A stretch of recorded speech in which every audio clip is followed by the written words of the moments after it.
Tonight, we have breaking news coming in right now. The police ambush, 3 officers shot, the white supremacist on the run, the accomplice who fired at the officers.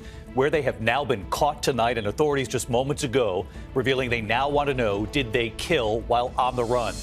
Just a short time ago, news of this capture, the prisoner and the alleged accomplice who fired at those officers, surrounded and arrested. And just in tonight, authorities now say they are looking at 2 separate homicides in the last 36 hours that could be linked to this escape. Also tonight, the harrowing scene on the streets of Los Angeles. A city bus driver carjacked at gunpoint. The bus speeding through intersections, vehicles crashing into the side of the bus. Then the bus slamming into the Ritz-Carlton at high speed. The major new storm on the move tonight. Heavy snow and rain from Minnesota all the way to the Northeast. New flood watches now up at this hour from Washington, D.C. to Philadelphia to New York City. Rob Marciano timing this out. Tonight, Donald Trump facing this deadline now approaching to secure that $464 million bond in the civil fraud judgment against him. And the first steps already taken tonight by authorities. What the Attorney General tonight says she is ready to do, Aaron Katersky reporting. The Department of Justice filing a landmark lawsuit tonight against Apple. The DOJ in 16 states accusing the company of monopolizing the smartphone market, citing a list of examples, including that grainy video you get sometimes from non-Apple phones. How Apple is now responding. Tonight, Major League Baseball's highest paid star and the gambling scandal. Did he know about his interpreter's gambling debts or not? Did he help him? What our partners at ESPN are now reporting tonight. The major medical breakthrough in Boston, surgeons transplanting a kidney from a genetically engineered pig into a 62-year-old patient. The doctor today breaking down in tears on this breakthrough and what this could mean for so many. Tonight, another record day on Wall Street, the stock market hitting a new high as it nears a major milestone. And the very good news for 401ks. And America Strong tonight honoring our heroes, the Ghost Army of World War II. You'll see the images, how they pulled this off. From ABC News World Headquarters in New York, this is World News Tonight with David Muir. Good evening, and it's great to have you with us here on a very busy Thursday night. We do begin tonight with the breaking news, the capture after a 36-hour manhunt for an escaped prisoner, a white supremacist, and his alleged accomplice in Boise, Idaho, who fired at officers to help that prisoner escape. Late today, police revealing both men have been captured. Police say inmate Skylar Mead is a white supremacist gang member. Alleged gunman Nicholas Umfenauer is accused of ambushing those 3 corrections officers, and authorities also revealing just a short time ago they are now looking into 2 new homicides in the last 36 hours, potentially linked to those men. Authorities say the escape was planned, that the inmate deliberately injured himself so he would be taken to that hospital where the accomplice with the gun was waiting, firing at officers in the ambulance bay. Tonight, the pair captured more than 100 miles away from the scene, and now those 2 new homicides under investigation tonight. ABC's Victor Oquendo in Idaho leading us off. Tonight, more than 36 hours after maximum security inmate Skylar Mead was busted out of a Boise hospital by armed accomplice Nicholas Umfenauer, authorities say both men are in custody. There was a short vehicle pursuit, and both suspects were taken into custody separately. They were found in Twin Falls, about 130 miles southeast of Boise. There were no shots fired or extensive use of force in this operation, for which we are thankful. Authorities finding that gray Honda used in the escape abandoned, and they are now investigating 2 homicides in separate locations that they believe are linked to the escape. We did find the shackles at the scene of one of the homicides, so that's one of the ways that we tied them together. Police say Mead, who is a documented member of the white supremacist Aryan Knights prison gang, deliberately injured himself badly enough to have to go to the hospital. And when he was about to be transported back to prison, accomplice Nicholas Umfenauer opened fire. There's the ambulance bay where police say Umfenauer ambushed the officers around 2:15 a.m., firing multiple shots just feet away from the emergency room entrance. 2 officers were shot by the suspect and remain in the hospital. A third, shot accidentally by a responding Boise police officer, was released. I think with today's news, their spirits are lifted. Tonight, both Mead and Umfenauer will face a series of new charges as authorities investigate how they were able to coordinate this escape, which has since turned deadly. David? Victor Oquendo leading us off with late reporting here. Victor, thank you. We turn now to the harrowing scene on the streets of Los Angeles today. A city bus driver Carjacked at gunpoint, the bus then speeding through intersections, vehicles crashing into the side of the bus, then that bus slamming into the Ritz-Carlton at a very high speed. ABC's Zoreen Shah in Los Angeles. Tonight, this hijacked, out-of-control Los Angeles city bus caught on camera speeding through a busy intersection, cars slamming into its side. Just after 11 p.m., a man verbally threatening the bus driver before reaching into his waistband for a gun and ordering just drive.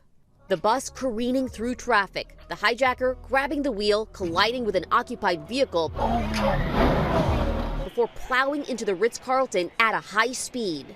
The suspect fleeing on foot, taken into custody, now being held on kidnapping charges. In front of the crashed bus, police discovering what appeared to be a handgun that turned out to be a BB gun. The bus driver, the only other person on board at the time, and a passenger from one of the other vehicles taken to the hospital. And David, you can see the damage here at the Ritz-Carlton right behind me. That bus driver was released from the hospital, the passenger in stable condition. David? A frightening scene there in L.A. today. Zoreen, thank you. We turn now to the major news storm on the move tonight. Heavy snow and rain from Minnesota all the way to the northeast. Two systems will come together with this, one from the west, the other from the south. Tonight, new flood watches are now up from Washington, D.C. right there to Philadelphia, right up to New York City into New England. Let's get right to senior meteorologist Rob Marciano timing it all out for us. Hey, Rob. Hi, David. That phasing of those two systems is what's going to make a mess coming here on Saturday. We've got winter storm watches and flood watches that are already posted, and winter weather alerts go all the way back to the Midwest, where the flakes are flying there. 3 to 6 inches of snow, Minneapolis to Milwaukee. I think I-90 is going to be the spot where you see all the snow north of there. Look at that low in the south. Heavy rain coming and storms coming into the southeast, the South Carolina, and then those two storms squeeze together during the day on Saturday, and that's where all that heavy rain. D.C. up I-95, that's where the flash flooding is likely to occur. It does clear out quickly on Sunday, but not before dumping over a foot of snow across northern New York and New England. David? Rob Marciano with us again tonight. Rob, thank you. Tonight, Donald Trump facing this deadline now approaching to secure that $464 million bond in the civil fraud judgment against him. Tonight, authorities have now taken their first steps and what the state attorney general in New York says she is ready to do. Here's Aaron Katersky. Tonight, the pressure growing on Donald Trump as New York Attorney General Letitia James takes the first step towards seizing some of his assets if he can't meet Monday's deadline to post his $464 million bond. James filing documents to lay the groundwork to take over his golf course in a large estate in Westchester County. Trump's lawyers say he faces insurmountable difficulties in obtaining a bond. 30 insurance companies have turned him down because he doesn't have enough cash, and they won't accept his properties as collateral. Trump says the Attorney General is trying to force him to sell his real estate at fire sale prices. And if and when I win the appeal, they would be gone. We have a lot of cash and we have a great company, but they want to take it away. But Trump's lawyers tell the court Trump doesn't have enough cash to secure the bond, calling it a practical impossibility. When I spoke to James just after the trial, she told me Trump has to pay. Does he have the money to pay this? That's really not my business. If he does not have funds to pay off the judgment, then we will seek, judgment enforcement mechanisms in court, and we will ask the judge to seize his assets. We were sitting right across the street from one of those assets, Trump's 40 Wall Street. There's a building right just out the window. Yes, I look at 40 Wall Street each and every day. So 40 Wall Street, the apartment here at Trump Tower, all potential targets. If Trump cannot post a bond by the deadline of Monday, it's not like state officials are going to close down these buildings, but David, they could move to file liens to start to claim ownership, and that might give us a window into what some of Trump's assets are actually worth. David? Aaron Katersky on this again tonight. Thank you. We turn next tonight to the Department of Justice filing a landmark lawsuit today against Apple. The DOJ in 16 states accusing Apple of monopolizing the smartphone market, citing a list of examples, including that grainy video iPhone users get sometimes from friends and family who don't have iPhones themselves. Tonight, how Apple is now responding to all of this. And here's our Chief Justice correspondent, Pierre Thomas, now. Tonight, the Justice Department taking on one of the most powerful companies on the planet, accusing Apple of being a monopoly, crushing its competition while making iPhones even more expensive. Consumers should not have to pay higher prices because companies break the law. Attorney General Merrick Garland claiming that Apple's 70% domination over the U.S. smartphone market is a result of illegal behavior. For example, DOJ says Apple deliberately makes messaging between iPhone users and those using competing devices more difficult. For example, if an iPhone user messages a non-iPhone user in Apple Messages, the text appears not only as a green bubble, but incorporates limited functionality. The conversation is not encrypted, videos are pixelated and grainy, and users cannot edit messages or see typing indicators. And DOJ alleges the tech giant blocks third-party apps and other services from competing with Apple products, like denying iPhone users access to any other digital wallet tap-to-pay service other than Apple Pay. Tonight, Apple pushing back, saying in part, this lawsuit threatens who we are and the principles that set Apple products apart. If successful, it would hinder our ability to create the kind of technology people expect from Apple. Tonight, Apple basically telling DOJ, see you in court. The company is expected to file a legal response soon. Apple officials said in their statement tonight, DOJ's lawsuit is wrong on the facts and the law. David? More to come on this. Pierre Thomas tonight. Pierre, thank you. The U.S. tonight calling for an immediate ceasefire in Gaza and demanding Hamas release all of the hostages. Secretary of State Anthony Blinken in Cairo saying the U.S. submitted a draft resolution to the UN Security Council trying to pressure both sides to agree to a truce.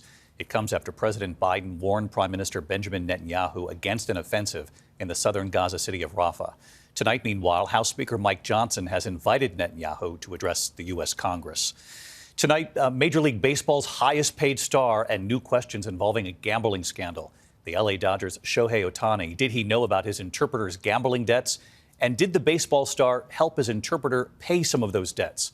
What our partners at ESPN are now reporting tonight. Here's Whit Johnson. Tonight, the highest paid athlete in American sports, Shohei Ohtani, now saying he's been the victim of a massive theft. 2-2, rips one, and he gets on top of it. And Shohei Ohtani's first hit of 2024. Ohtani's longtime friend and interpreter, Ippei Misuhara, fired by the Los Angeles Dodgers after allegedly stealing $4.5 million from the baseball phenom to pay off gambling debts. The problem is, that story has changed. At one point, the interpreter saying the baseball star Ohtani knew about his gambling debts and was helping him pay them. What's really important here is that the story changed. The baseball star's interpreter, Misuhara, allegedly placing wagers with an illegal sports book under investigation by federal authorities, paying back losses with money from Ohtani's bank account. ESPN reviewing bank documents, reportedly showing Ohtani's name on two $500,000 payments made last year. Before the Dodgers' first game Wednesday, the interpreter initially saying Ohtani was aware of the payments, but later telling ESPN he lied and that he is solely responsible. He said that Ohtani had no knowledge of his gaming debts and had not paid the money through the wire transfers. A spokesperson for Ohtani now saying they're turning the matter over to authorities. And David, the interpreter claims he didn't know the bets he made were illegal and that he never bet on baseball. But tonight, what remains unclear is exactly how those massive bank transfers were made under Ohtani's name. David? A lot of unanswered questions. Whit Johnson on this tonight. Our thanks to you and to ESPN. We turn tonight to news of a major medical breakthrough. In Boston, surgeons transplanting a kidney from a genetically engineered pig into a 62-year-old patient. The doctor today breaking down as he talked about this new breakthrough and what this could mean for so many. Here's ABC's Stephanie Ramos. Tonight, a groundbreaking milestone bringing hope to hundreds of thousands of Americans with kidney failure. It was truly the most beautiful kidney I have ever seen.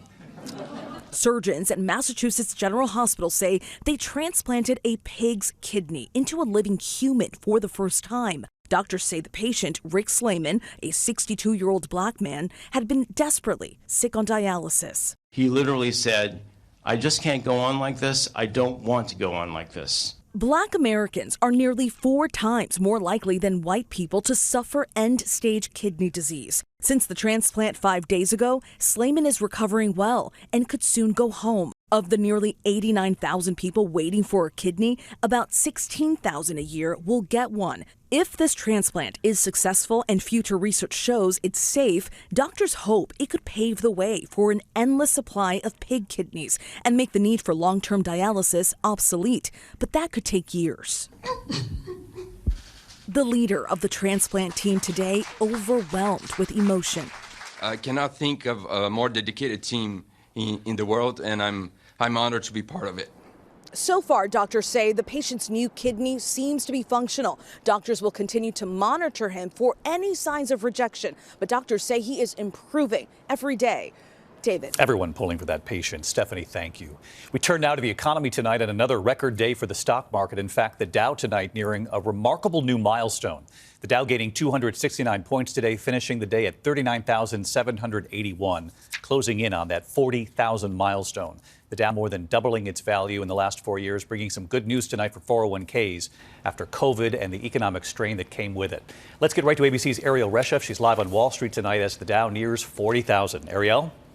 Hey, David, for the second day in a row, the market surging into record territory. The Fed just yesterday holding interest rates steady and signaling that 3 cuts could be coming by the end of the year. Some analysts predicting that the first cut could come as early as June. And of course, that could help offset the cost of credit card debt as well as car loans. But Americans are already feeling the stock market surge in their retirement accounts, with 401ks averaging.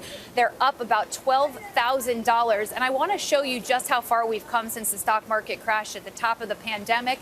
The Dow nearly doubling over the course of the past 4 years. Of course, reason to hope and positive signs of encouragement for so many Americans feeling the pinch. David. Ariel Reshef live on Wall Street. And of course, we'll be watching it again tomorrow. Ariel, thank you. When we come back here tonight, the daring rescue here in New York City. Police officers saving a man who was unconscious on the subway tracks, the trains approaching this station. Also, the incredible images tonight, a hot air balloon hitting power lines, and you'll see it. And tonight we honor our heroes, the once top secret Ghost Army of World War II, and the honor today, you'll hear what they said. Tonight, the FAA and the NTSB are investigating a frightening hot air balloon crash in Rochester, Minnesota, southeast of Minneapolis. The balloon with 3 people, look at this, aboard, hitting the power lines there, the basket separating from the balloon and then crashing to the ground. Tonight, one official calling it a miracle that no one was seriously hurt. Just incredible. In New York City tonight, the daring rescue on the subway tracks. Newly released body camera video tonight showing NYPD officers jumping onto the subway tracks in Brooklyn to rescue an unconscious man. Trains were approaching the station, officers signaling those trains with their flashlights. The officers carefully avoiding 2 live third rails, able to bring that man to safety, and we salute those officers. When we come back here tonight, the nationwide DMV outage today, and the mega lotteries keep growing, what they're up to tonight, and when to buy your tickets. To the index, and DMV services across the country are back up and running tonight after a nationwide outage. The network that connects DMV's offices to each other and verification services going down, creating headaches for those in line. Services for a time unavailable. Back up tonight, but no word yet on a cause. Also, no winners yet. The Mega Millions at $977 million and growing. The drawing is tomorrow night. Powerball on Saturday, $750 million and growing. When we come back tonight, our World War II heroes who made up the Ghost Army, what they did, and the secret they kept for decades. The Ghost Army of World War II, America Strong. Tonight, the new honor for a mission so secret, many who knew about it, who were part of it, took it to the grave. World War II, 1,300 U.S. soldiers, part of the so-called Ghost Army. Top secret military units deployed to fool the Nazis, using inflatable rubber trucks, inflatable tanks and artillery, even inflatable soldiers, meant to look real from the air and from a distance, even blaring sound effects of tanks heard miles away.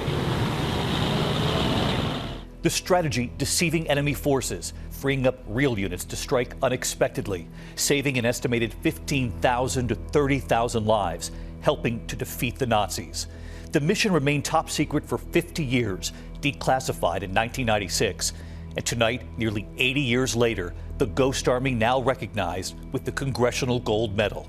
3 of those veterans were right there today. Private Seymour Nussenbaum, then and now. Private John Chrisman, then and today. And Private Bernie Bluestein, then and now, today honoring his fellow soldiers. Took a lot of hard work with a lot of hardworking people. And I'm very proud and happy to be here to receive this honor. Thank you. We salute them too. I'll see you right back here tomorrow. Good night. Thank you for making World News Tonight with David Muir, America's most watched newscast.